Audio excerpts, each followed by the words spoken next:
अस्सलाम वालेकुम एवरीवन। उम्मीद करती हूँ आप सब खैरियत से होंगे।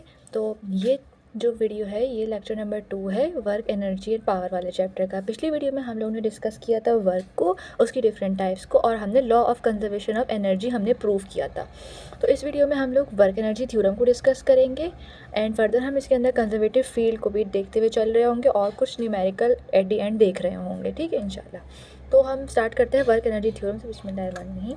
तो वर्क एनर्जी थ्योरम क्या है? Basically work energy theorem state करता है कि जो वर्क डन होता है, work done on the body is equal to the change in kinetic energy.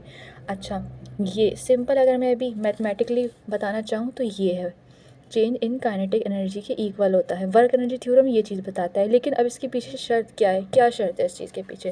ये सिर्फ उस सूरत में पॉसिबल है, आप अपनी बुक के अंदर देखिएगा, उसके अंदर ब्रैकेट में बल्कि लिखा हुआ होगा, if the object is confined to move horizontally.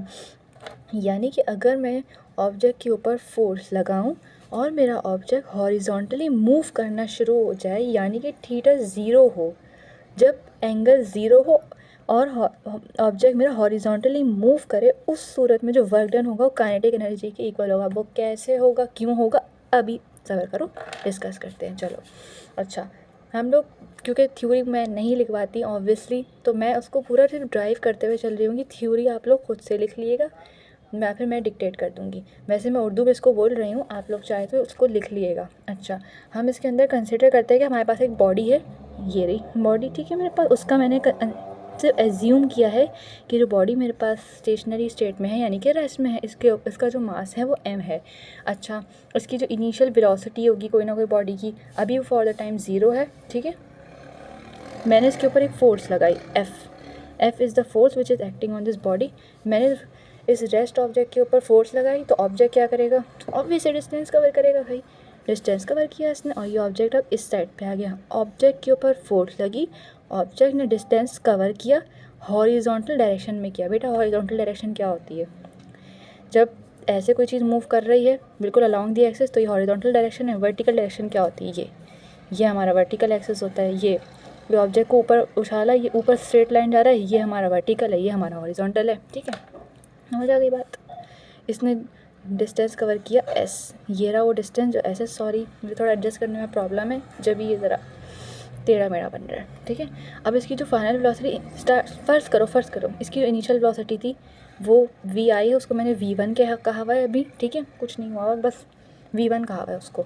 और जो फाइनल वेलोसिटी है, जब मैंने इसको फोर्स लगाई और इसने कुछ हॉरिजॉन्टल डिस्टेंस कवर किया जो s है, और वो इस स्टेट के ऊपर आ गया, तो मैंने बोला इसकी जो v2 है फाइनल वेलोसिटी, फाइनल वेलोसिटी यानी कि इसकी vf जो है वो v2 के बराबर है और कुछ नहीं है। ठीक है, अब मैं बोलती हूँ कि इसके ऊपर वर्क डन कितना हुआ? भाई फोर्स लगी है, डिस्टेंस कवर किया, ऑब्वियस ही बात है कि इसके ऊपर कोई ना कोई वर्क डन हो रहा है।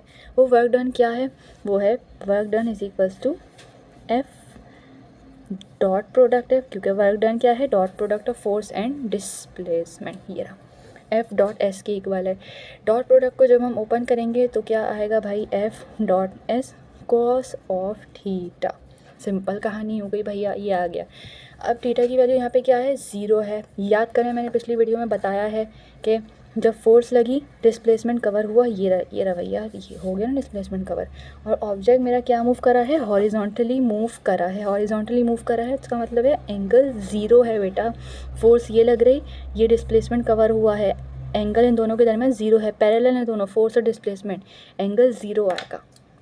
ठीक है, और ये मैंने केस लास्ट वीडियो में समझाया भी है मैक्सिमम वर्क के नाम से। ठीक है, कॉस ऑफ 0, कॉस 0 की वैल्यू 1 कैलकुलेटर में देख लिएगा। एफ डॉट एस, इसको इक्वेशन 1 का नाम देना। अभी सिंपल मैंने एक काम किया, कोई हार्ड एंड फास्ट रूल नहीं है। ठीक है, अब हम क्या करेंगे फर्दर? हाँ, हम ड्राइव क्या करने हैं, हम ये चीज़ ये प्रूव करके दिखा रहे हैं ना, जो स्टेटमेंट है कि वर्क डन जो है एक बॉडी के ऊपर, अगर वो हॉरिजॉन्टली मूव कर रही है तो चेंज इन काइनेटिक एनर्जी के इक्वल है। वो ये चीज़ हम ये प्रूव करके दिखाएंगे अभी पूरी चीज़। अब आगे चलो सब तहमुल से। आगे हमने लिखा अकॉर्डिंग टू, हमें फोर्स पता है, बस फोर्स लिख दिया हमने, डिस्प्लेसमेंट लिख दिया। हमें फोर्स की वैल्यू चाहिए भाई, कितनी फोर्स लगी? ज़ाहिर फोर्स लगी है, डिस्प्लेसमेंट कवर हुआ है। अब देखो फोर्स हमने न्यूटन के लॉज पढ़े हैं, first law, second law, third law. Newton का सेकंड लॉ बताता है F बराबर होती है ma के। ठीक है, न्यूटन के सेकंड लॉ के अकॉर्डिंग ये पोस्टुलेट है हमारे पास, ठीक है, ये आ गया। अब जो डिस्प्लेसमेंट एस है हमें उसकी वैल्यू चाहिए ना, ठीक है। हमारे पास थर्ड ये आप लिख लेगा according to Newton second law of motion, ठीक है, मैंने यहाँ नहीं लिखा है, आप लोग लिख लेगा। अब हमें डिस्प्लेसमेंट की वैल्यू चाहिए, आप लिखिएगा using third equation of motion, using third equation of motion, वो हमारे पास होती है 2as इक्वल्स टू vf का स्क्वायर माइनस vi का स्क्वायर, ठीक है। यहाँ से हमें डिस्टेंस की वैल्यू चाहिए, अननोन है, डिस्टेंस की वैल्यू निकालें, सिंपल जो मल्टीप्लाई हो रहा है हमारे डिवाइड में भेज दें, कुछ नहीं करना है, माइनस क्या हो गया vi स्क्वायर डिवाइडेड बाय क्या हो गया इसको 2a, ठीक है। अभी जो दोनों वैल्यूज़ आई है ना, फोर्स की और डिस्प्लेसमेंट की, इनको आराम से खामोशी तक उठा के इक्वेशन 1 में पुट करें, पुट इन इक्वेशन 1। कुछ नहीं कर रहे, सिर्फ सिंपल काम करा है हमने, अभी यहाँ तक कुछ नहीं किया है ऐसा। Work done simple. यहाँ देखो फोर्स की वैल्यू क्या है निकाली बेटा, मैंने एम ए निकाली, सिंपल रख दिया, कुछ नहीं करा सिर्फ। और डिस्प्लेसमेंट एस की वैल्यू क्या है, ये रही बेटा, कुछ नहीं है ऐसा, वी एफ स्क्वायर, खामोशी से बेटा पुट करो we I square upon 2a। बेटा ए से ए कैंसिल कर सकते हैं, कर दो, मार दो, जो मार रहा है मार दिया। Work done is equals to, ये क्या है, ये 2, अच्छा अभी छोड़ा, ऐसे ही लिखते हैं, जो है उसे ऐसे ही लिखो, वी एफ स्क्वायर माइनस का वी आई स्क्वायर अपॉन 2। अच्छा ये 2 इससे ऐसे एलसीएम की फॉर्म में 1/2, ठीक है, 2 को ऐसे 1/2 ऐसे लिखो, एम एज इट इज़, सिर्फ जो है उसको एज इट इज़ लिखा मैंने, वी एफ का square minus V I square as it is. अच्छा अब ये जो हाफ और एम वी वाला फैक्टर है, ये दोनों से जाके इन दो फैक्टर से मल्टीप्लाई होगा जाके, ये अब करो मल्टीप्लाई, सिंपल कुछ नहीं कर रहे, बेसिक मल्टीप्लिकेशन करिए, हाफ एम वी को उससे मल्टीप्लाई करो, half M V F square minus, ये इससे भी मल्टीप्लाई होगा, जाहिर सी बात है, जाके जब ब्रैकेट ओपन होगा, एम वी आई स्क्वायर। अब देखो वर्क डन किस, अच्छा ये हाफ एम वी स्क्वायर हमने कहाँ पढ़ा है, काइनेटिक एनर्जी का फार्मूला तो पता ही है ना आप लोग को, वो है हाफ एम वी स्क्वायर। यहाँ पे क्या आएगा, ये जो वी एफ स्क्वायर है ये डिनोट कर रहा है कि एक फाइनल काइनेटिक एनर्जी है, काइनेटिक एनर्जी फाइनल माइनस, और ये क्या है, क्योंकि यहाँ पे इनिशियल वेलोसिटी है, यहाँ पे फाइनल है, इसलिए यहाँ पे एफ लगेगा, इसका ये डिनोट कर रहा है फाइनल काइनेटिक एनर्जी, और ये आई जो है ना इनिशियल वेलोसिटी, ये डिनोट कर रहा है काइनेटिक एनर्जी इनिशियल। जब भी किसी चीज़ का हम चेंज निकालते हैं ना, जैसे हम बोलते हैं कोई चीज़ चेंज हो रही है, तो हम क्या करते हैं, फाइनल माइनस इनिशियल करते हैं। आप जैसे छोटी क्लास में जब आप लोग टेम्परेचर डेल्टा टी निकालते थे, आप क्या करते थे, T2 माइनस T1, हम बोलते थे डेल्टा टी की इक्वल है ना, याद है, फाइनल माइनस इनिशियल करते थे। सिंपल यहाँ पे भी करेंगे, आपने इसको क्या बोलते हैं, डेल्टा टी बोलते थे, इसको आप क्या बोलेंगे, डेल्टा के ई। ये देखो प्रूव हुई वो चीज़ जो हम लोग लेके चले थे। इस पूरे से क्या हमें साबित हुआ है कि वर्क डन किसी भी ऑब्जेक्ट के ऊपर चेंज इन काइनेटिक एनर्जी की सिर्फ उस सूरत में इक्वल होगा जब फोर्स उस ऑब्जेक्ट पे लगाई जाए, वो ऑब्जेक्ट हॉरिजॉन्टल डिस्प्लेसमेंट कवर करे। समझ आ रही है ये बात, ठीक है। उम्मीद है यहाँ तक ये वाला आपको वर्क एनर्जी थ्योरम समझ आ गया होगा। अब हम नेक्स्ट टॉपिक के ऊपर चलते हैं, आगे हम लोग चलते हैं और बाकी चीज़ें देखते हैं, कंजर्वेटिव फील्ड के कॉन्सेप्ट को हम लोग देखते हैं। अच्छा बेटा, तो अब हम यहाँ देखेंगे कि कंजर्वेटिव फील्ड क्या फील्ड है। अच्छा सबसे पहले तो आप ये चीज़ सुन लें कि फील्ड क्या होती है। आप लोग ने मैग्नेटिक फील्ड सुना होगा वैसे, लेकिन मैं चलिए आपको पहले ये बता दूँ कि फील्ड क्या होता है। अच्छा फ़र्ज़ करें कि मेरे पास 2 मैग्नेट है, फ़र्ज़ करें बेटे ये 2 मेरे पास मैग्नेट है, ये पॉजिटिव है ये नेगेटिव है। अच्छा जब मैं इन दोनों को करीब लेके आ रही हूँ तो इन दोनों में क्या होगी, अट्रैक्शन होगी, ठीक है। अब जब मैं इसको दूर लेके जा रही हूँ तो इन दोनों के दरम्यान जो है जो फोर्स ऑफ अट्रैक्शन है वो कम होगी। या फिर ऐसे देख लें, अगर ये एक मेरे पास मैग्नेट रखा हुआ है, ठीक है, फर्स्ट करना ही है बेटा, ये मैग्नेट है, इसके ऊपर ये पॉजिटिव मैग्नेट है मेरा, मतलब पॉजिटिव साइन है इसके ऊपर, और ये मेरे पास नेगेटिव है। पॉजिटिव नेगेटिव जो होते हैं अनलाइक चार्जेस होते हैं, हमेशा एक दूसरे को अट्रैक्ट करते हैं, और लाइक चार्जेस जो होते हैं यानी कि पॉजिटिव नेगेटिव एक दूसरे को हमेशा रेपेल करते हैं। रेपेल मतलब एक दूसरे को दूर करते हैं अपने आप से, ठीक है।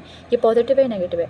अब जब ये नेगेटिव चार्ज इसके करीब आएगा तो एक पर्टिकुलर एरिया होगा, ये जो मैग्नेट है ना, जब ये इसको हम कहीं भी रखेंगे तो ये अपने अराउंड एक मैग्नेटिक फील्ड क्रिएट करेगा जो एक दूसरा चार्ज फील करेगा। जब इसके करीब इसको लेके आएंगे तो ये इसके ऊपर अपने ऊपर अट्रैक्शन फील करेगा, जब इसके साथ जाके चिपकेगा और वो पर्टिकुलर टाइम किसी एक एरिया के अक्रॉस ही होगा। जैसे अब यहाँ पे है, अब ये आके इससे चिपकेगा, अब ये इस जगह पे आके महसूस करेगा। तो ये जो जगह है ना जहाँ ये आके महसूस कर रहा है इससे अट्रैक्ट हो जाए, ये फील्ड है। फील्ड वो है जो ये अपने अराउंड क्रिएट कर रहा है। और एक पर्टिकुलर जगह आएगी कि आप इसको दूर करते जाएंगे, आप अभी यहाँ से दूर करना शुरू होंगे तो फ़ौरन इसकी लगने वाली फोर्स पे ख़त्म नहीं होने वाली। एक पर्टिकुलर जगह आएगा, एक रीजन आएगा जहाँ से ये बाहर जाएगा तो इसके ऊपर वो फोर्स लगना ख़त्म होगी। तो ये चीज़ जो होती है, ये कॉन्सेप्ट मैंने आपको फील्ड का दिया है, इसे हम फील्ड कहते हैं, ठीक है। अब वो फील्ड कुछ भी हो सकती है, ग्रेविटेशनल हो सकती है। ग्रेविटेशनल फील्ड के बारे में हम यहाँ पढ़ेंगे। वैसे मैंने आपको ज़रा ये इस तरीके से कॉन्सेप्ट दिया, ये मैग्नेटिक फील्ड थी, ठीक है। ग्रेविटेशनल फील्ड क्या है? जो आप और मैं, हम ज़मीन पे खड़े हुए हैं और अर्थ हमारे ऊपर लगा रही है, ठीक है। अर्थ हमारे ऊपर जो जिस हम फील्ड में मौजूद है ना, वो है ग्रेविटेशनल फील्ड, यानी कि अर्थ हमारे ऊपर लगा रही है ग्रेविटेशनल फोर्स और हम जिस फील्ड में मौजूद है ना, वो है ग्रेविटेशनल फील्ड। अब यहाँ पे हम पढ़ेंगे कंजर्वेटिव फील्ड। और कंजर्वेटिव फील्ड की देखें दो डेफिनेशन है, मतलब दो तरीके से इसको हम डिफाइन करते हैं, दो तरीके से लिखते हैं। देखें अब, ऐसी फील्ड जिसमें वर्क डन जो होता है पाथ के इंडिपेंडेंट होता है। ऐसी फील्ड जिसमें work done is independent of path followed, ठीक है। एक इस तरीके से हम डिफ़ाइन करते हैं। दूसरे तरीके से क्या डिफ़ाइन करते हैं कि इसके ऊपर जो नेट वर्क डन होता है ना इस फील्ड के अंदर, वो ज़ीरो होता है। कैसे होता है, क्यों होता है, अभी आराम से चिल करो, सब समझ आएगा। Net work done will be zero, will be zero. अब आपकी जो बुक है ना उसके अंदर यही वाला केस है, कंजर्वेटिव फील्ड के अंदर वर्क कैसे ज़ीरो होता है वो अभी हम करेंगे, आराम से चिल करो, सब समझ आएगा, ठीक है। कंजर्वेटिव फील्ड के अंदर अभी दो तरीके से इसको हम डिफ़ाइन करते हैं। कंजर्वेटिव फील्ड के अंदर जो होता है वर्क डन इंडिपेंडेंट होता है पाथ से। अब ये इंडिपेंडेंट कैसे होता है बता देते हैं, चलें देखें। ये मेरे पास इनिशियल पॉइंट है, इसको मैंने कह दिया ए है, ठीक है। ये पे है पॉइंट बी, ये मेरा फाइनल पॉइंट है, यानी ए से मुझे बी तक जाना है। अब ए से बी तक जाने के तीन रास्ते हो सकते हैं बेटा, ठीक है। एक तो ये कि मैं सीधा सीधा चली जाऊँ इसके ऊपर, ठीक है। इस पॉइंट को मैंने नाम दे दिया A1, सॉरी। ये एक मेरा एक तरीका ये है, और एक तरीका क्या है, मैं ऐसे घूम घूम के जाऊँगी ये ऐसे, ठीक है। और एक तरीका क्या है, मैं बिल्कुल और ऐसे चली जाऊँ और घूम के चली जाऊँ। अब कंजर्वेटिव फील्ड के अंदर जब हम आते हैं ना, तो आप चाहे ऐसे जाएँ या फिर ऐसे सीधा सीधा चले जाएँ, जो वर्क डन होगा ना वो सेम ही होगा सब तरीके से, चाहे आप ऐसे जाओ या ऐसे जाओ, वो सब उसमें सेम ही होगा। कंजर्वेटिव फील्ड में वो चेंज नहीं होगा। जबकि जो नॉन कंजर्वेटिव फील्ड का केस होता है उसमें एक ऑब्वियस ही बात है कि आप जब यहाँ से जाओगे तो आपको ज़्यादा वर्क करना पड़ेगा ना यहाँ पे आने के लिए, और यहाँ से जाओगे तो थोड़ा कम करना पड़ेगा, यहाँ से जाओगे तो और कम करना पड़ेगा। ऑब्वियस है, दिख रहा है। अभी नॉन कंजर्वेटिव फील्ड को मैं नहीं डिस्कस कर रही, क्योंकि अभी आप कंजर्वेटिव को देखें। सिंपल कंजर्वेटिव, ये जो work done independent of path followed है, ये मैंने इस तरह समझाया। अभी और अच्छे से क्लियर हो जाएगा जब हम ये प्रूफ देखेंगे। अब नेट वर्क डन ज़ीरो कैसे होता है, ये देखो। पाथ ए, ये रहा पाथ बी, सॉरी लाइन थोड़ी टेढ़ी हो गई। अच्छा, पाथ ए। अब नेट वर्क डन, यानी कि नेट वर्क डन का मतलब क्या होता है बेटा, नेट का मतलब है टोटल वर्क डन। देखो कैसे, यहाँ से ए से हम बी तक गए, यानी कि फ़र्ज़ करो ए से बी तक जाने में जो मुझे डिस्टेंस लगा है वो मेरा है पॉजिटिव एक्स। सिंपल यहाँ से सिंपल जाओ, यहाँ से यहाँ तक पॉजिटिव एक्स डिस्टेंस लगा मुझे। अच्छा, बी से ए तक वापसी आने में जो डिस्टेंस होगा ना वो मेरा माइनस एक्स लगा, ठीक है। यहाँ से वापस आने में मेरे पास माइनस एक्स लगा। टोटल वर्क डन अगर मैं निकालना चाहूँ, टोटल वर्क डन कि ए से बी तक और बी से ए तक जाने में आया कितना टोटल वर्क डन हुआ, तो डब्ल्यू नेट किसके इक्वल होगा, वो होगा work done travel from A to B, ऐसे लिखते हैं इसको, A to B plus work done B to A, ये रहो बी टू ए। अब डब्ल्यू नेट निकालो, कैलकुलेट करो। ए से बी तक जाने में कितना वर्क हुआ है, प्लस का एक्स, सॉरी, बी से ए तक आने में plus as it is minus का एक्स, ब्रैकेट ओपन करो, plus X, plus minus minus, X से एक्स कैंसिल। अभी वाली चीज़ समझ आई कि नेट वर्क डन ज़ीरो कैसे हो रहा है कंजर्वेटिव फील्ड के अंदर, ठीक है भाई। देखो यहाँ से सीधा जाने में पॉजिटिव, वापसी आओगे तो फिर मैग्नीट्यूड तो उतना ही है, डिस्टेंस चेंज हो, मतलब डिस्टेंस माइनस में आएगा।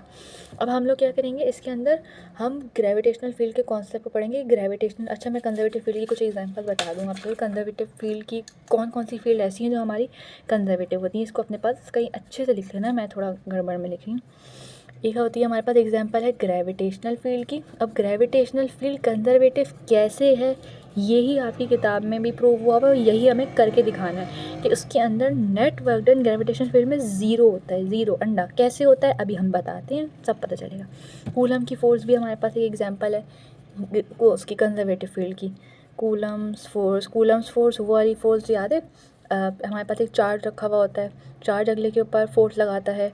अभी कूलम फोर्स के कूलम फोर्स के बारे में आप वैसे पढ़ के आए हुए होंगे, मगर मज़ीद हम आगे पढ़ेंगे तो और क्लियर होगा सब कुछ। स्प्रिंग फोर्स, सॉरी, जो स्प्रिंग कांस्टेंट की फोर्स होती थी, याद करें, F=K हुक्स लॉ से निकाला करते थे ना, स्प्रिंग कांस्टेंट फोर्स जो होती थी उसके अंदर, वो भी ये तीनों एग्जांपल कंजर्वेटिव के अंदर आती हैं। नॉन कंजर्वेटिव फील्ड मैं आप लोग को बता देती हूँ। कंजर्वेटिव की ऐसी डेफिनेशन है कि अगर work done is independent of path followed, तो नॉन कंजर्वेटिव के अंदर क्या होगा, वर्क डन पाथ पे डिपेंड करेगा। और जब वर्क डन पाथ के ऊपर डिपेंड करेगा तो ऑब्वियस सी बात है कि वर्क डन जब डिपेंड करेगा, जैसे कि अभी मैंने क्या बोला, ए से बी तक जाना है, बी से ए तक आने में वर्क डन सेम होगा, लेकिन जो नॉन कंजर्वेटिव है ना उसके अंदर चेंज होगा। अब वो कैसे होगा, वो एक बात की कहानी है। अभी हम लोग कंजर्वेटिव को ही अच्छे से पढ़ते हैं। नॉन कंजर्वेटिव की मैं आपको एग्जांपल्स बता देती हूँ, वैसे उसका कोई ताल्लुक नहीं है। ऐसा नॉन कंजर्वेटिव होती है आपकी फ्रिक्शनल फोर्स, ठीक है बेटा, फ्रिक्शनल फोर्स होती है आपकी होती है विस्कस फोर्स भी होती है। अब ये विस्कस फोर्स क्या होती है, मैं थोड़ा सा इसको ऐसे बस बता देती हूँ। विस्कस फोर्स वो फोर्स होती है कि जैसे आपके पास आप उसकी एग्जांपल लें, हनी, शहद होता है ना, शहद आपने एक तरफ से आप पानी को फेंकें ज़मीन पे, पानी को जब आप फेंकते हैं तो वो तेज़ी तेज़ी से फैल जाता है ना फ़ौरन, लेकिन शहद नहीं होता। शहद क्यों नहीं होता, जब आप शहद को फेंकते हैं तो आप ऑब्जर्व करते हैं वो स्लो आगे बढ़ रहा होता है, मतलब स्लोली स्प्रेड हो रहा है। तो क्यों हो रहा होता है, उसके अंदर बेटा एक ड्रैग, उसके अंदर एक खिंचाव होता है, उसके अंदर जो उसको आगे बढ़ने से रोक रही होती है, शहद को फैलने से फोर्स, वो होती है ड्रैग फोर्स। समझ आ रही है, तो उसको हम विस्कस फोर्स कहते हैं। फ्रिक्शनल फोर्स वो फोर्स होती है, ओवर रिव्यू दे देती हूँ मैं थोड़ा सा, उसको आगे इंशाल्लाह हम इसको पढ़ होंगे, सब समझ आएगा, टेंशन नहीं है, वैसे मैं बता देती हूँ। फ्रिक्शनल फोर्स वो फोर्स होती है कि जैसे गाड़ी को हमने स्टार्ट किया और वो आगे नहीं गई, पीछे हल्का सा हो गई, मतलब फ्रिक्शनल फोर्स है, रुकावट आ रही है ना आगे चलने में। Frictional force direction of motion की हमेशा अपोजिट होती है। तो ये नॉन कंजर्वेटिव फोर्सेस के अंदर ये सब काउंट होती हैं, वैसे हैं और भी, लेकिन नहीं, मैंने ये दो बता दी हैं। और फ्रिक्शनल फोर्स की एग्जांपल और कैसे ली जा सकती है, हाँ, आप लोग के बचपन में स्कूल बैग होते थे, जिनके पहिए वाले बैग होते थे ना, आप लोग जब उसको खींचते हैं तो आप उसके अंदर एक वो ग्राउंड में रुकावट महसूस होती होगी। अगर ग्राउंड में वो फ्रिक्शनल फोर्स ज़ीरो हो तब तो आप आराम से चीज़ों को खींच लें, कोई मसला ही नहीं है। लेकिन अगर फ्रिक्शनल फोर्स होगी, लाजिम में कोई खिंचाव आएगा, उसको आपको ज़्यादा क़ुव्वत लगानी पड़ेगी, ये होती है हमारी फ्रिक्शनल फोर्स, ठीक है। अभी ये दोनों का वैसे कोई ज़रूरत नहीं थी, लेकिन मैंने आप लोग को सिर्फ एक कॉन्सेप्ट दिया है कि दोनों क्या होती हैं। अब हम लोग देखेंगे, अच्छा ग्रेविटेशनल फील्ड जो है, हमारा कोर्स में ग्रेविटेशनल फील्ड के ऊपर बताया गया है कि कंजर्वेटिव फील्ड है, बाकी दो के बारे में भी ऐसे बात नहीं हुई है। तो मैं ग्रेविटेशनल फील्ड को बताती हूँ आपको कि इसके अंदर नेट वर्क डन ज़ीरो कैसे है। अगर इसके ऊपर नेट वर्क डन ज़ीरो आ जाता है तो मान लो ये हमारे भैया कंजर्वेटिव फील्ड है। अब हम देखते हैं कि कैसे ये कंजर्वेटिव है। अभी हम लोग इसके अंदर प्रूफ देखेंगे तो उससे ये बात और बात। अच्छा, तो अब हम प्रूफ करेंगे कि ग्रेविटेशनल फील्ड के आया कि कंजर्वेटिव फील्ड है या नहीं। अगर तो ये ग्रेविटेशनल फील्ड कंजर्वेटिव फील्ड है तो बेटा लाजिम इसके ऊपर जो नेट वर्क डन होगा वो ज़ीरो होगा और होगा। अभी हम इसको प्रूफ करते हैं। अच्छा, अब हम इसके अंदर क्या करते हैं, कंसिडर करते हैं एक triangle ABC gravitational conservative field में, ठीक है। ये देखें, ये बनाई हमने ट्राइंगल, ये मेरी साइड A है, ये साइड B है, ये साइड C है। यहाँ पे एक एंगल हमने एज्यूम किया, ये देख, ये एंगल है मेरे पास अल्फ़ा, और यहाँ पे जो एंगल बन रहा है ये वाला है बीटा, ठीक है। सिंपल अभी काम किया। ये A से B तक के डिस्टेंस को हमने नाम दिया S1 का, नज़र आ रहा होगा, सही है ना, नज़र आ रहा है।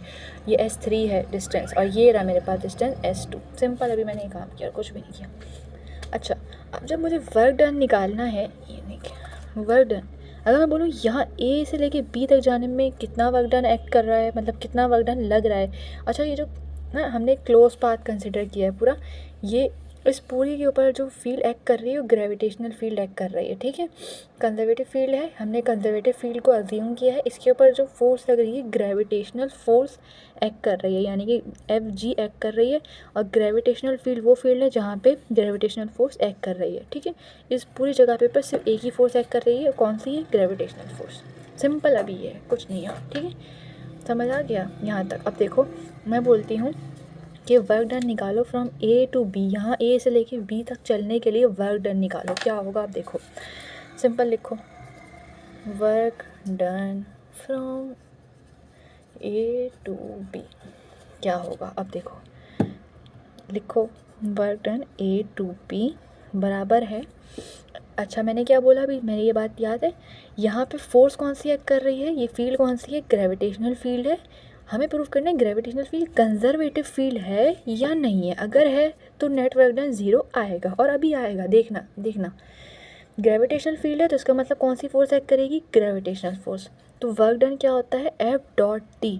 तो यहाँ पे F क्या होगी? ग्रेविटेशनल फोर्स, ठीक है। डॉट A से B तक जाने का डिस्टेंस देखो बेटा S1, ठीक है, S1 आ गया। ये देखो डॉट प्रोडक्ट की फॉर्म में लिख दिया मैंने, सिंपल, और कुछ भी नहीं किया, ठीक है। अब डॉट प्रोडक्ट को ओपन करते हैं तो कैसे लिखते हैं बेटा? कॉस थीटा आता है, ठीक है, FG/S1। अच्छा कॉस थीटा आता है बेटा, लेकिन यहाँ पे मैंने क्या बोला, यहाँ पे देखो बेटा एंगल बन रहा है अल्फ़ा, ठीक है। तो यहाँ पे आ गया कॉस ऑफ अल्फ़ा। अच्छा अब ये एक मिनट एक ही चीज़ देखो, यहाँ पे ये जो हाइट है ना, ये A से यहाँ वाली जो हाइट, ये पूरी एल्टीट्यूड, ये A तक का एल्टीट्यूड, इसको मैंने H का नाम दिया है, सिर्फ एक काम किया कि नाम दे दिया H, और कुछ भी नहीं किया, सिंपल। अब हमें क्या करना है, इसको इक्वेशन 1 का नाम दो, सिंपल काम करा, कुछ नहीं किया है, इक्वेशन 1 का नाम दिया, आगे चलो। अब हमने इसी के अंदर ट्राइंगल एक कंसिडर करो, A और B के अंदर हमने एक ट्राइंगल कंसिडर की, छोटी सी ट्राइंगल कंसिडर करते हैं। ये देखें ऐसे, ये रही छोटी सी, ये जो एंगल है यहाँ पे अल्फ़ा बन रहा है, तो यहाँ पे भी एंगल क्या बनेगा? अल्फ़ा, ठीक है। इसके ऊपर फोर्स डाउनवर्ड कौन सी एक्ट कर रही है? ग्रेविटेशनल जो फोर्स होती है उसकी डायरेक्शन क्या होती है? डाउनवर्ड होती है।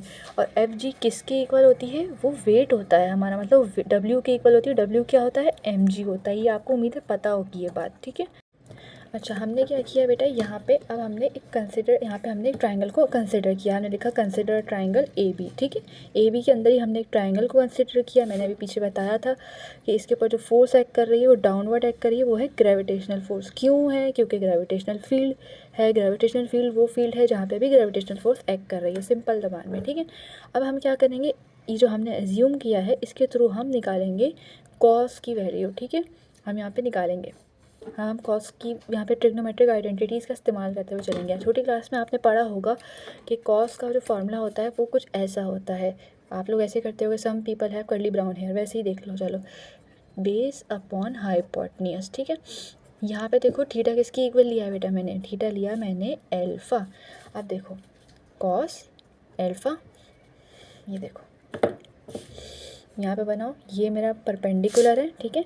बेस क्या है मेरी? बेस क्या है मेरी? बेस ये रही मेरी बेस, H बेस है मेरी, ठीक है। और इसके ऊपर जो मेरा हाइपोटेन्यूज है वो S1 है। ये ग्रेविटेशनल फोर्स नहीं है बेस भाई, यहाँ पे ये हाइट है, ये साइड जो होती है साइड को देखते हैं। ग्रेविटेशनल फोर्स तो फोर्स है जो नीचे एक्ट कर रही है, उसे मत समझ लीजिएगा बेस। ये H है, यहाँ पे H है। मैंने बस ग्रेविटेशनल फोर्स जो डाउनवर्ड दिखाई है, मैंने डायरेक्शन दिखाई है, मैंने इस साइड को नहीं भूल दिया है FG भाई, ठीक है। ये H है, ये जो ये है ना, ये बेस है मेरी, ठीक है। ये एक ट्राइंगल है परपेंडिकुलर, ये साइड परपेंडिकुलर, हाइपोटेन्यूज मेरा S1, बेस मेरी H। समझ आई ये बात? नहीं आया तो कमेंट सेक्शन में पूछ लेगा, मैं बता दूंगी आपको, ठीक है। बेस मेरी H, हाइपोटेन्यूज मेरा S1, ठीक है। अब H की वैल्यू निकालो यहाँ से बेटा, सिंपल क्या करोगे? H is equals to S1 into cos of alpha, ठीक है। इस वैल्यू को उठा के आप डालें इसके अंदर, ठीक है। ये वाली वैल्यू उसके अंदर डालें, S1 कॉस अल्फ़ा की वैल्यू डाल रहे हैं हम, ये अपने दिमाग में रखिएगा बेटा, ठीक है। सिंपल इक्वेशन 1 में लिख दीजिए, पुट इन इक्वेशन नंबर 1, ठीक है। सिंपल काम किया हमने। समझाने की वजह से थोड़ी सी राइटिंग मेरी गड़बड़ हो जाती है बेटा, ठीक है। एफ जी को ऐसे लिखिएगा बेटा, ये नहीं लिख दिएगा आप लोग। ये मैं जो ये बना रही हूँ ना, ये FG है, यानी कि स्मॉल, इसके साथ G लगा हुआ है। कोई प्लीज़ बेटा ये ना समझता करे एफ जी एफ अलग है जी अलग है, ये नहीं है। मुझे मोबाइल को रिप्लेसमेंट में प्रॉब्लम हो रही है जब भी एफ़ और जी थोड़ा बनाने में कन्फ्यूजन हो रही है। एफ़ और जी अलग अलग नहीं है, ये ऐसे है, ये मतलब है ग्रेविटेशनल फोर्स, ठीक है खुदारा। अच्छा एफ जी हमने S1 कॉस अल्फ़ा की वैल्यू क्या आई, एच, हमने सिंपल यहाँ पे एच रख दिया। क्या किया, S1 कॉस अल्फ़ा की वैल्यू आई थी सिंपल एच, वो हमने यहाँ पे रख दी। अच्छा एफ जी किसके इक्वल है, अब एफ जी की वैल्यू निकालो। मैंने क्या बताया, अभी ऊपर बताया था मैंने कि एफ जी होती है हमारी वेट के इक्वल। डाउनवर्ड एक्ट कर रही होती है ना, डाउनवर्ड क्या है हमारा, वेट भी डाउनवर्ड ही होता है, और वेट क्या होता है, वो खुद हमारा होता है एम जी। तो मैंने क्या किया, डब्ल्यू ए बी की जगह लिखा W A to B F G बराबर होती है, एफ जी यानी कि ग्रेविटेशनल फोर्स वेट की, और वेट मेरा होता है एम जी, ठीक है। अब हाँ एम और जी अलग है, ये मास है, ये ग्रेविटेशनल फोर्स है, sorry acceleration due to gravity है। अब इसे ऐसे लिखिएगा, ठीक है। ये मेरा आ गया वो वर्क जो ए टू बी, यहाँ ए से बी तक जाने में जो वर्क हुआ वो ये हुआ। अब हम देखेंगे कि बी से सी तक जाने में कितना वर्क हुआ, ठीक है। यही करते हैं। अच्छा फ्रॉम बी टू सी, ठीक, हमने लिखा वर्क डन बी टू सी बराबर है, फोर्स किस क्या है बेटा, वही है ग्रेविटेशनल फोर्स है, डॉट हमारे पास डिस्टेंस है S2। क्यों डिस्टेंस S2 है बेटा, ये देखो ये रहा डिस्टेंस, मैंने बताया ना बी से सी तक का डिस्टेंस क्या है S2, ठीक है। अब देखें इसके अंदर, अब यहाँ पे से देखें फोर्स, ग्रेविटेशनल फोर्स कैसे एक्ट कर रही है, डाउनवर्ड, ठीक है। ग्रेविटेशनल फोर्स कैसे एक्ट कर रही है, डाउनवर्ड, ठीक है। बी से सी तक हम जा कैसे रहे हैं, हम जा रहे हैं हॉरिजॉन्टल, हम ऐसे जा रहे हैं, ठीक है। बट ये देखो हम जा रहे हैं ऐसे, और फोर्स की डायरेक्शन क्या है, ऐसे। तो ये जो मेरा एंगल है, ये जो मेरा एंगल है, ये 90 डिग्री बनता हुआ नज़र आ रहा है आपको, आ रहा है, ये देखें ये 90 डिग्री बनता हुआ नज़र आ रहा है। दोबारा देखो बेटा, बी से सी तक जाने में डिस्प्लेसमेंट कैसे कवर हो रहा है, S2 है वो ऐसे जा रहा है, ऐसे ऐसे कवर हो रहा है, और ग्रेविटेशनल फोर्स की डायरेक्शन क्या है, डाउनवर्ड डाउनवर्ड डाउनवर्ड, ठीक है। तो इन दोनों के दरमियान डिस्प्लेसमेंट और इसके दरमियान ग्रेविटेशनल फोर्स के दरमियान जो एंगल है वो क्या है मेरा, 90 डिग्री, ठीक है। अब यहाँ पे देखो बी से सी तक में वर्क डन कितना होगा, बी से सी तक, इसको डॉट प्रोडक्ट है, डॉट प्रोडक्ट को ओपन कीजिए, F G S2 cos of 90 degree, cos of 90, cos 90 की वैल्यू क्या होती है बेटा, 0 होती है, याद कर लो, कैलकुलेटर में डाल के अपने लिए भले देख लेना, 0 ही होती है कॉस 90 की value. F G S2 simple as it is लिखा, कॉस 90 होता है 0 बेटा, कैलकुलेटर में डाल के देख लिएगा, ठीक है। ये हो गया 0, तो इसका मतलब ये है बी से सी तक जाने में जो वर्क डन हुआ है, बी से सी तक जाने में वो 0 है। क्यों है 0 बेटा, ये देखो 90 डिग्री का एंगल बन गया, तो अब इसे वो 0 हो गया। अब आओ सी से ए तक जाने में वर्क डन क्या होगा, अब देखो वर्क डन लिखो यहाँ पे सबसे पहले, वर्क फ्रॉम सी टू ए, ठीक है। सिंपल जैसे पहले करते हुए आ रहे थे, कोई हार्ड एंड फास्ट चीज़ नहीं है, ग्रेविटेशनल फोर्स ही एक्ट कर रही है, तो बेटा खुदारा एफ जी ही लिखना, कुछ और ना लिख देना, ठीक है। एफ जी डॉट S3 क्यों लिया बेटा, ये रहा, ये देखो डिस्टेंस S3 लिया हुआ है, स्टार्ट में एज्यूम करते हुए चलना है सब कुछ, कोई अलग से चीज़ नहीं आ रही है यहाँ पे, ठीक है। अच्छा अब एंगल पे आओ, सबसे पहले मेन चीज़ देखो, अब यहाँ देखना थोड़ा सा बेटा, ठीक है। ये बीटा एंगल है, अब यहाँ पे आओ, यहाँ पे हम जब इसके अंदर एक ट्रायंगल को ड्रॉ करें ना, जैसे मैंने बताया था यहाँ पे हमने किया था, वो ऐसे देखो S3 डिस्टेंस हम ऐसे जा रहे हैं, ग्रेविटेशनल फोर्स की डायरेक्शन क्या है, समहाउ ऐसे नीचे, डाउनवर्ड डाउनवर्ड डाउनवर्ड है, बिल्कुल डाउनवर्ड है, ठीक है बेटा। ग्रेविटेशनल फोर्स वही वो फोर्स है जो ग्रेविटी लगा रही है, और ग्रेविटी कहाँ खींचती है, किसी भी चीज़ को नीचे की तरफ खींचती है, और एफ जी किसकी इक्वल है, एम जी के। यही बात मैं आपको बार बार इधर बताती हुई चल रही हूँ कि ये जो एफ जी है ग्रेविटेशनल फोर्स है, ठीक है। अच्छा ये जो एंगल बना हुआ है ये क्या है, ये बीटा है, एज़ यूजुअल जैसे यहाँ बनाया था ना, ये बीटा है एंगल। अच्छा बेटा आपको ये बात तो पता ही होगी ना कि अगर कोई दो क्वांटिटीज़ ऐसे हैं, अगर एक ऊपर की तरफ है एक ऐसे है, और उनके दरमियान जो एंगल होता है ना, ये पूरा ये ऑप्टिक्स एंगल, ये 180 डिग्री का एंगल होता है, पता होगी ये बात। तो ये जो मैं कह सकती हूँ ना, ये जो पूरा एंगल है ये 180 डिग्री का एंगल है, ठीक है। ये जो पूरा एंगल है, ये पूरा एंगल 180 डिग्री है, और ये जो इसका आधा हिस्सा ना, ये वाला हिस्सा, ये बीटा है, ये बीटा के इक्वल है, ठीक है। तो ये वाला एंगल क्या होगा, यहाँ पे ये जो ऐसे हुआ हुआ है ना पूरा, ये वाला एंगल क्या होगा, ये होगा 180 माइनस का बीटा। इसको मैं ऐसे दिखा देती हूँ, रुक जाएं, ये थोड़ा गड़बड़ हो गया, ठीक है। यहाँ देखें, सॉरी ये S3 है, मेरा डिस्टेंस S3 है, और ये जो ग्रेविटेशनल फोर्स है वो डाउनवर्ड एक्ट कर रही है, ठीक है बेटा। अच्छा, ये जो है मैंने इसको क्या बोला, ये वाली साइड मेरी क्या है, बीटा, ठीक है। और ये वाला, ये जो पूरी साइड है, ये पूरी साइड, पूरे को अगर मैं कहूँ तो वो तो 180 है, लेकिन अगर मैं इस आधे की बात करूँ बेटा, ये देखो थोड़ा और मैं इसको जूम करके दिखा देती हूँ, दोबारा देखो, ये वाली चीज़ क्या है मेरी, ये इतनी ये जो चीज़ देख रहे हो, ये इतनी सी चीज़ मेरी बीटा है, ये है मेरा बीटा, ठीक है।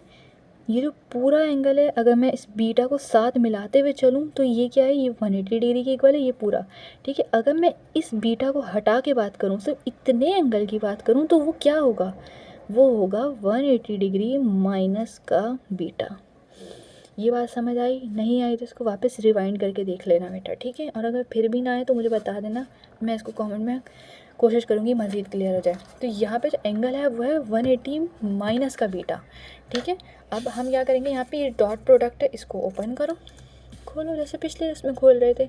कोई हार्ड एंड फास्ट चीज़ नहीं है बेटा, सिर्फ कॉन्सेप्ट ग्रैब करना होता है फिज़िक्स के अंदर, सिर्फ कॉन्सेप्ट काम आते हैं। बच्चे भागते हैं फिज़िक्स से इसी वजह से, क्योंकि कॉन्सेप्चुअल होता है, सिर्फ इसलिए मैं कह रही हूँ कॉन्सेप्ट को ग्रैब करो, ठीक है। ये आ गया 180 माइनस बीटा, कॉस तो आएगा ही ना बेटा, कॉस ही चल रहा था सबके अंदर, डॉट प्रोडक्ट के अंदर ही कॉस का है पूरा सिस्टम।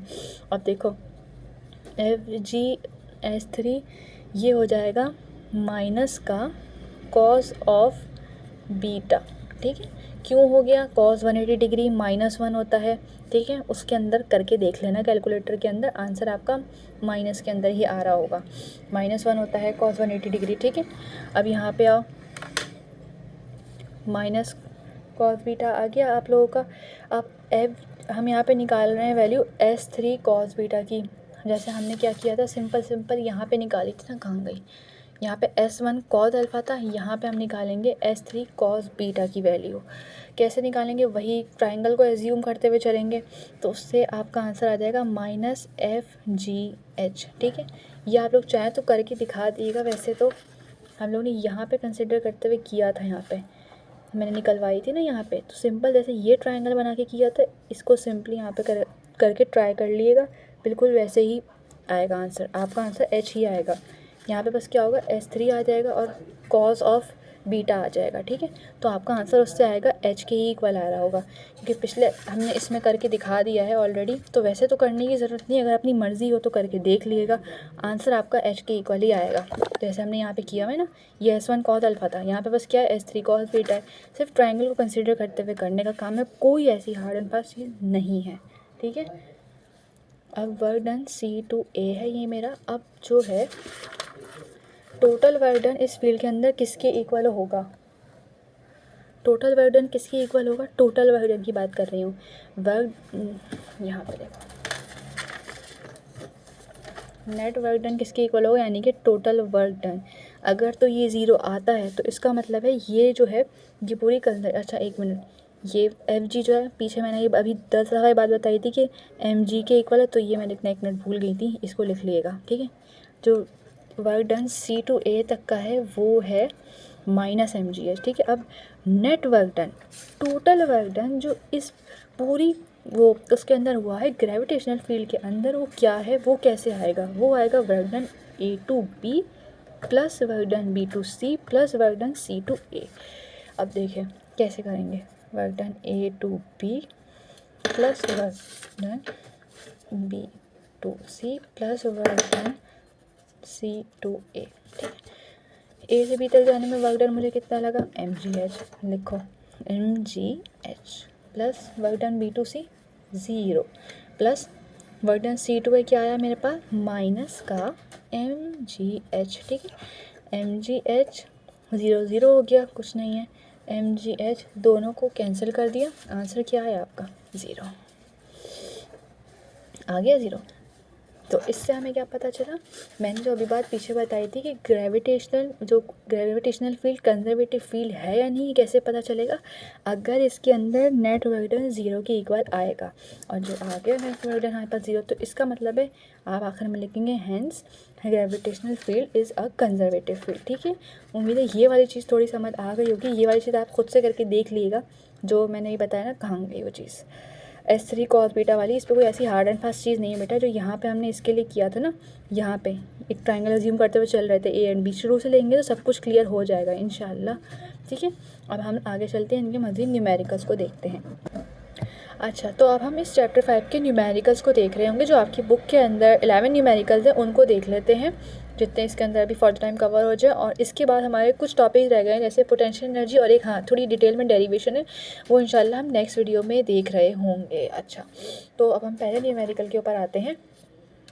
थोड़े बच्चों वाला न्यूमेरिकल है ये वाला। तो अच्छा, इसके अंदर लिखा है a man pulls a trolley through a distance of 10 meter by applying a force of 50 newton which makes an angle of 60 degree with horizontal. अच्छा देखिए, हॉरिजॉन्टल के साथ एंगल दिया हुआ है, इन्होंने ऑलरेडी हमें एंगल दिया हुआ है। Calculator work done by the man. Simple काम है बेटा, कोई ऐसे इसके अंदर हार्ड एंड फास्ट चीज़ ही नहीं है। प्रॉब्लम नंबर 1, ठीक है, प्रॉब्लम नंबर 1, सिंपली आप डेटा बनाएं। आपको फोर्स कितनी गिवन है इसके अंदर, 50 न्यूटन, 50 न्यूटन की फोर्स है। सिंपल एंगल हमारे पास ऑलरेडी इसके अंदर दिया हुआ है, 60 डिग्री का एंगल हमें गिवन है। हॉरिजॉन्टल में इन्होंने 60 डिग्री का एंगल हमें दिया हुआ है। डिस्टेंस क्या गिवन है आपको, S 10 मीटर गिवन है। सिंपल आपसे बोल रहा है वर्क डन निकालें, तो आप निकाल दीजिए फॉर्मूला से, F dot S cos of theta. Values रखें कैलकुलेटर में, आपका आंसर आ जाएगा। S 10 cos of 60 degree angle है ये 60 डिग्री। ठीक है, इसको कैलकुलेट कर लेगा, आप लोग का आंसर 250 जूल समथिंग आ जाएगा। जूल्स में आएगा बेटा, वर्क डन का जो यूनिट होता है वो जूल्स होता है। ठीक है, एम के सिस्टम में हम यूनिट सब चीज़ों को लेके चल रहे होते हैं। न्यूटन के अंदर गिवन है आपको, ठीक है। अच्छा, और अगर आपको अभी मीटर में गिवन है डिस्टेंस, अगर आपको सेंटीमीटर में गिवन होगा तो लाजिम है आप मीटर में इसको लेके आएंगे। ठीक है, हम सब सिस्टम्स को हम सारे यूनिट्स को एक ही सिस्टम में लेके चल रहे होंगे। जूल जो है हमारे पास वो एम के सिस्टम का यूनिट है, एम के सिस्टम में हमारे पास जूल्स होता है। ठीक है, अब हम क्वेश्चन नंबर प्रॉब्लम नंबर 2 के ऊपर आते हैं। ठीक है, प्रॉब्लम नंबर 2 में अब देखें, 100 kg man runs up a long flight. ठीक है, हमें क्या 100 kg, सबसे पहले देखें मास आपको ऑलरेडी गिवन है 100 kg। Runs up a long flight of stair, कहाँ जा रहा है मैन, जो जा रहा है वो ऊपर की तरफ जा रहा है, यानी कि हाइट के ऊपर हाइट पे जा रहा है, फासला ऊपर की तरफ कवर कर रहा है। ठीक है, हमें क्या गिवन है, टाइम गिवन है 9.8 सेकेंड। 9.8 सेकेंड में ये ऊपर की तरफ जा रहा है। Vertical height of stairs, height given है हमें स्टेयर्स की 10 मीटर। ठीक है, हमें बोल रहे हैं कि पावर निकालो, उसकी पावर निकालो जो ऊपर जाने में लगी है। ठीक है, अच्छा, पावर का जो फॉर्मूला होता है वो होता है work done per unit time. ठीक है, ये आप लोग को पता होगा। ठीक है, पावर बराबर होती है work done per unit time की। ठीक है, कितना वक्त हुआ है विद रिस्पेक्ट टू टाइम, वो होती है हमारी ताकत, यानी कि पावर, जितना काम हुआ एक पर्टिकुलर टाइम के अंदर। ठीक है, जैसे कि अब मैं आपको इसको थोड़ा सा इलेबरेट करके बता देती हूँ कि पावर मैंने उसको बहुत ज़्यादा ब्रीफली नहीं बताया है आई गेस, तो क्योंकि पावर आप लोग पिछली क्लास में पढ़ के आए होंगे, लेकिन ठीक देखते हैं। पावर यानी कि वो चीज़ है जो कितना किसी बॉडी ने काम किया है with respect to time. With respect to time मतलब वक्त के चेंज होने के साथ साथ। जैसे कि अगर 2 आदमी हैं, अगर मैं कहूँ कि किसी ने कोई भागने का काम है, चलें ये मैं कहूँ कि ये वाला आदमी भागा है 250 मीटर और ये भागा है 170 मीटर, तो इसने यानी कि इतना वर्क किया कितने टाइम के अंदर, इसने इतना वर्क किया इतने टाइम के अंदर। तो जिसने ज़्यादा वर्क किया, इसका मतलब उसके पास ज़्यादा ताकत थी ना, जब भी उसने उतना वर्क किया। जो 170 वाला था उसने भी तो वर्क किया, लेकिन उसने कम वर्क किया एज़ कम्पेयर टू 270 वाला। ठीक है, तो ये होती है पावर कितनी ताकत है, काम करने की ताकत को हम कहते हैं power. Work done with respect to time, जितना वर्क डन उसने किया टाइम के अकॉर्डिंग, वो होती है मेरी पावर। ठीक है, अब देखो यहाँ पे जो वर्क डन हुआ है, क्योंकि ये विद रिस्पेक्ट यानी कि हाइट के थ्रू हुआ है, इन्होंने क्या बोला हुआ है कि man runs up a long flight, यानी कि वो स्टेयर के ऊपर चढ़ते पे जा रहा है। तो फिर जो वर्क डन हुआ है वो मतलब ऊपर की तरफ, मतलब इसने जो वर्क डन किया वो पोटेंशियल एनर्जी की फॉर्म में होगा। पोटेंशियल एनर्जी क्या बताई थी मैंने, mgh उसका होता है formula. Potential energy divide by time. ठीक है, सिंपल आपने क्या करा, मास की वैल्यू रखें, 9.8 वैल्यू रखी आपने, हाइट आपको 10 मीटर गिवन थी, सिंपल आपने काम किया। 9.8 वैल्यू ये जी की है और 9.8 आपको ये गिवन है, टाइम आपका सेकेंड के अंदर है। ठीक है, जो आपके पास 9.8 से 9.8 कैंसिल, पावर आपके पास आ जाएगी 1000 वाट। ठीक है, पावर का यूनिट जो होता है वो वाट होता है एम के सिस्टम के अंदर। ठीक है, अच्छा, और एम के सिस्टम के अंदर वन जो होता है वो वाट होता है। ठीक है, अच्छा, अब आपकी जो बुक में है वैसे तो 1000 वाट्स में ही है, लेकिन एक फर्दर एक यूनिट होता है, देखें 1 हॉर्स पावर बराबर होता है 1 HP जो बराबर होते हैं वो होता है 746 वाट्स के इक्वल होता है। ठीक है, तो हम क्या होता है, पावर का एक यूनिट होता है HP भी होता है, हमें इसको HP के अंदर लिखना है पावर। ठीक है, अब वो कैसे लिखेंगे, सिंपली जो 1000 है उसको आप डिवाइड कर दीजिए 746 से, तो इसको कैलकुलेटर में जब आप सॉल्व करेंगे तो 1.340 समथिंग इसका आंसर आ जाएगा। ठीक है, वो आएगा HP के अंदर। ठीक है, पावर जब भी हमें निकालनी होगी एक दफ़ा वाट में निकालेंगे, वाट से आप उसको HP में कन्वर्ट कर देंगे। ठीक है, 1 HP जो बराबर होती है वो होती है 746 वाट्स के। ठीक है, ये मैंने वाट से वाट से हम गए हैं HP के अंदर जब भी हमने डिवाइड कर दिया है। ठीक है, बुक में आपकी 1000 वाट्स ही है, लेकिन हम इसको HP में कन्वर्ट करेंगे। जो HP होता है ये होता है हॉर्स पावर, पावर का एक यूनिट वाट भी होता है, एक होता है हॉर्स पावर। ये आपने कन्वर्जन याद रखनी है, 1 HP इक्वल टू 746 वाट्स, ये अपने जहन में रखिएगा। ठीक है, अब हम चलते हैं नेक्स्ट वाले न्यूमेरिकल।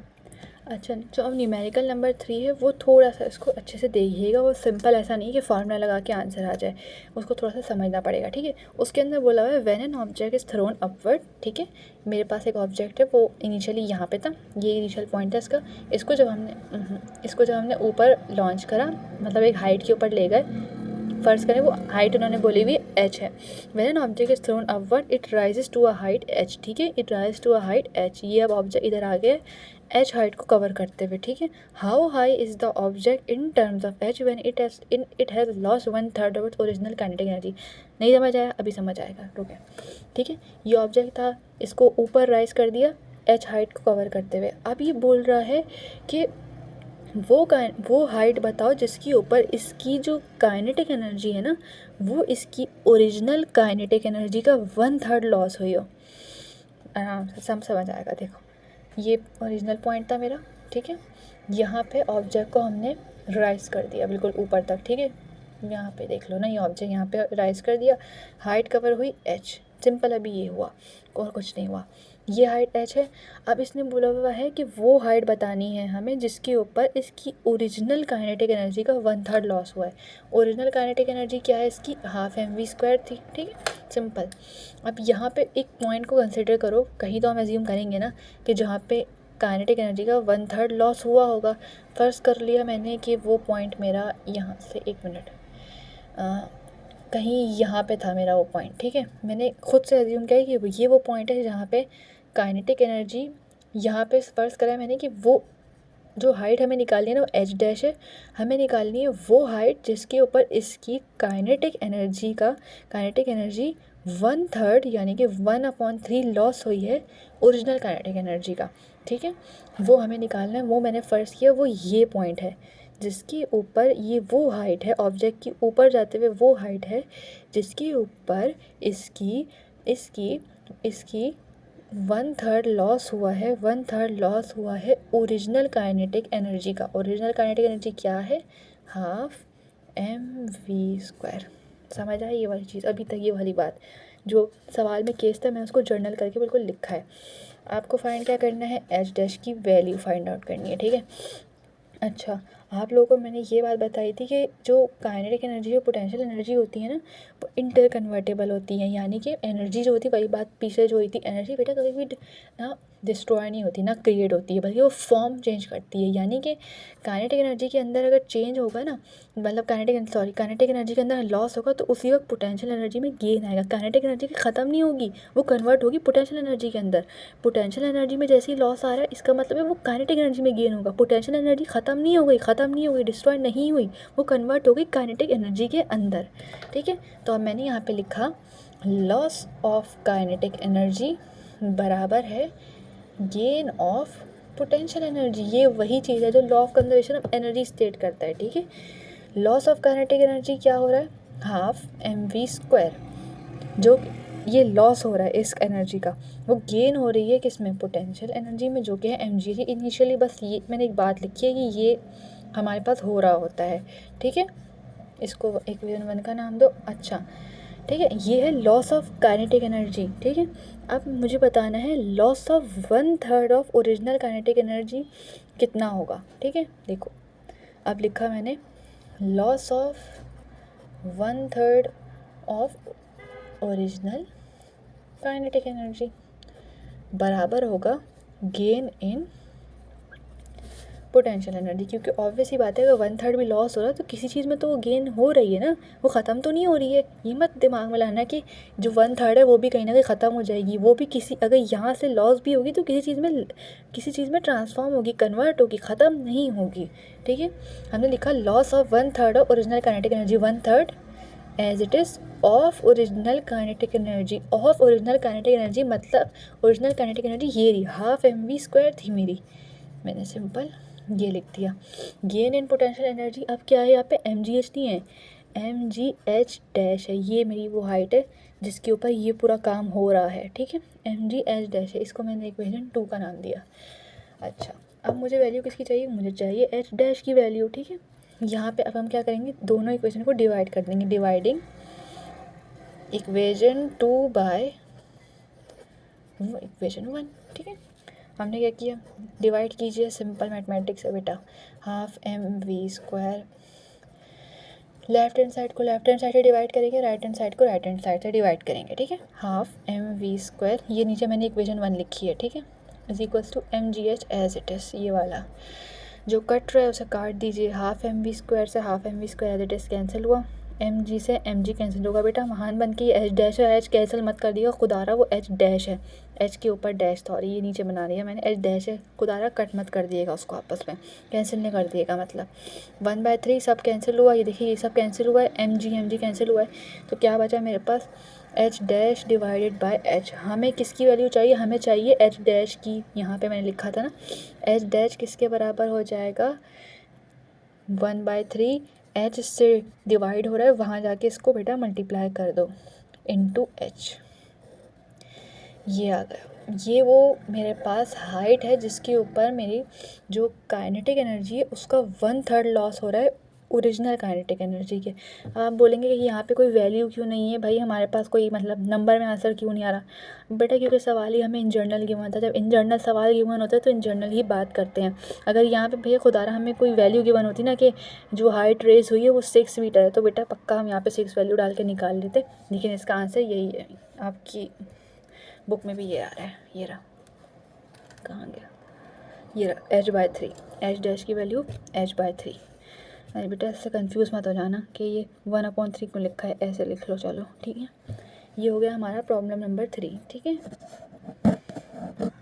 अच्छा अब हम लोग आ रहे हैं प्रॉब्लम नंबर 4 के ऊपर। अच्छा बेटा ये प्रॉब्लम 4 कोई ऐसा हार्ड एंड फास्ट नहीं है, बहुत ही कोई बच्चों वाला न्यूमेरिकल है, ये आप लोग सिंपल वही आप इसके अंदर फार्मूला डालें, वही खेल है, put the value and get the answer वाला खेल। अब पढ़ें सवाल में क्या लिखा है, 70 kg man runs up a hill, ठीक है। मैन का जो मास है, आदमी का मास है 70 kg आपको गिवन है, वो हाइट के ऊपर जा रहा है, हाइट क्या गिवन है आपको 3 मीटर गिवन है, ठीक है बेटा सवाल में। और टाइम क्या कह रहा है कि 2 सेकेंड में वो 3 मीटर का फासला हाइट पे कवर कर रहा है, यानी कि स्टेयर्स के ऊपर चढ़ रहा है, तो ऑब्वियस ही बात है एलिवेशन हो रही है, यानी कि ऊपर की तरफ वो लिफ्ट हो रहा है, ठीक है। अब इसके अंदर वो क्या बोला है, पार्ट ए के अंदर, how much work does he do against gravitational field. अच्छा बेटा ग्रेविटेशनल फील्ड के अगेंस्ट की जो बात लिखी वो ये है कि जब वो आदमी स्टेयर्स के ऊपर की तरफ जा रहा है तो ग्रेविटेशनल फोर्स तो उसको नीचे की तरफ ही खींच रही है ना, तो जो वर्क डन हो रहा है ना ग्रेविटेशनल फील्ड के, वो हो रहा है अगेंस्ट, क्योंकि वो जा रहा है ऊपर और ग्रेविटेशनल फील्ड उसको खींच रही है नीचे। तो ये सवाल में ये बोला हुआ है पार्ट ए के अंदर, हमें निकालना है वर्क डन, कितना उसने वर्क किया ऊपर जाने में। पार्ट बी में बोल रहा है एवरेज पावर निकालो भाई, उसकी कितनी पावर लगी। अब सिंपल क्या करेंगे यहाँ पे, क्योंकि ये वर्क जो हो रहा है वो एलिवेशन के थ्रू हो रहा है, यानी कि मतलब एलिवेशन पे हो रहा है, वो ऊपर की तरफ जा रहा है, तो वर्क डन जो होगा सिंपल वो इक्वल हो जाएगा mgh के।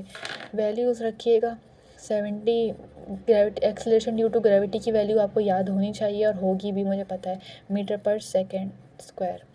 और टाइम क्या गिवन है आपको, सॉरी mgh, h है ना, हाइट आपको गिवन है 3। इन सबको सॉल्व करिएगा, आपका वर्क डन आ रहा होगा 2058 जूल्स में आएगा बेटा, जूल्स के अंदर आएगा, ठीक है। और अब पावर निकाल लिएगा। पावर क्या होती है, पावर का फॉर्मूला आपको बताया था पीछे न्यूमेरिकल में करा है, work done per unit time. Work done आ गया, टाइम से डिवाइड कर दो बेटा, 2058 डिवाइड बाय टाइम। टाइम क्या गिवन है आपको, 2 सेकेंड गिवन है। सॉल्व कर लें, कैलकुलेट कर लें, 2058 डिवाइड बाई 2, आंसर आ जाएगा 1029। ये आपके पास आया है वॉट्स के अंदर, वॉट्स में आया है।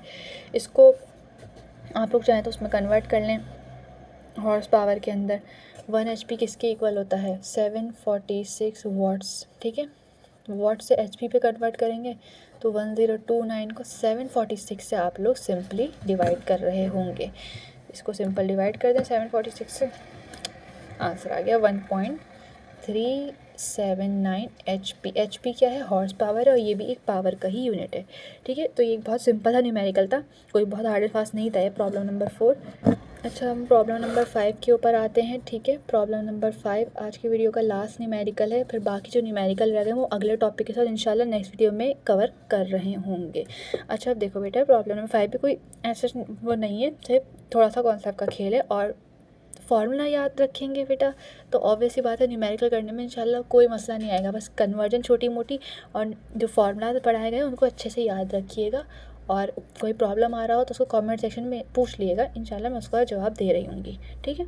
प्रॉब्लम नंबर 5 के अंदर बोल रहे हैं, a neutron travel the distance of 12 meter, ठीक है।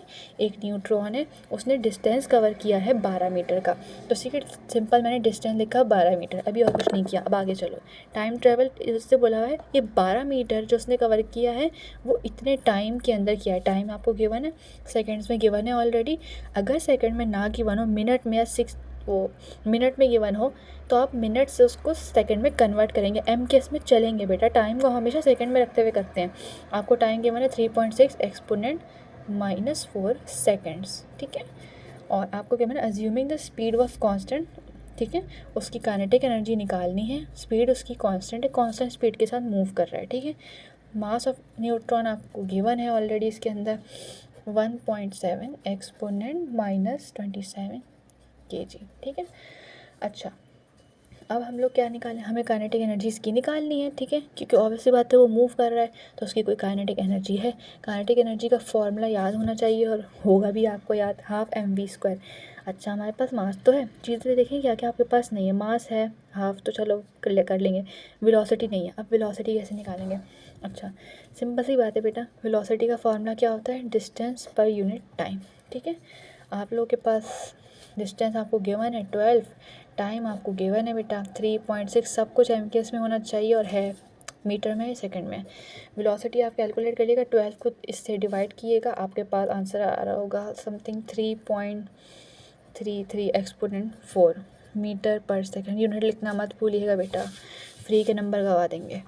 काइनेटिक एनर्जी का फार्मूला हाफ मास क्या है मैंने बेटा 1.7 एक्सपोनेंट -27 इंटू वेलोसिटी क्या निकाली आपने, ये रही 3.33 एक्सपोनेंट 4 का स्क्वायर।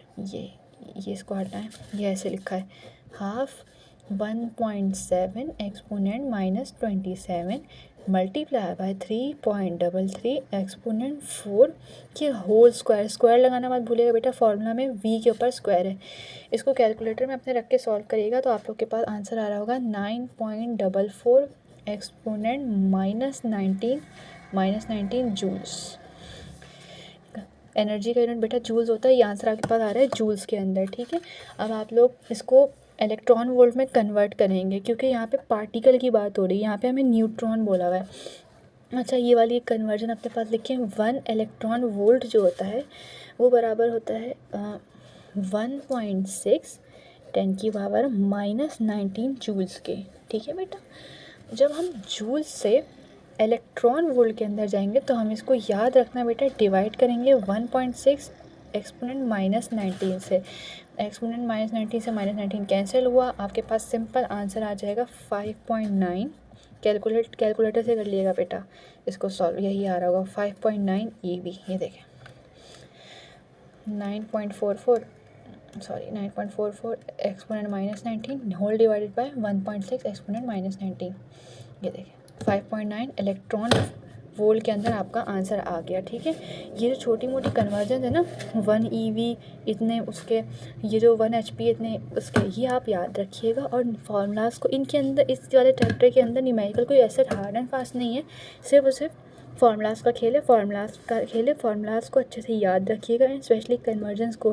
न्यूमेरिकल्स जो हैं बहुत ईजी हैं। ठीक है, और हम नेक्स्ट वीडियो में बाकी न्यूमेरिकल्स को कवर करेंगे इंशाल्लाह। नेक्स्ट टॉपिक स्टार्ट करके उसको, इस चैप्टर को बिल्कुल ख़त्म करने के ऊपर आएंगे। ठीक है, तब तक के लिए अपना ख्याल रखिएगा। अल्लाह हाफिज़।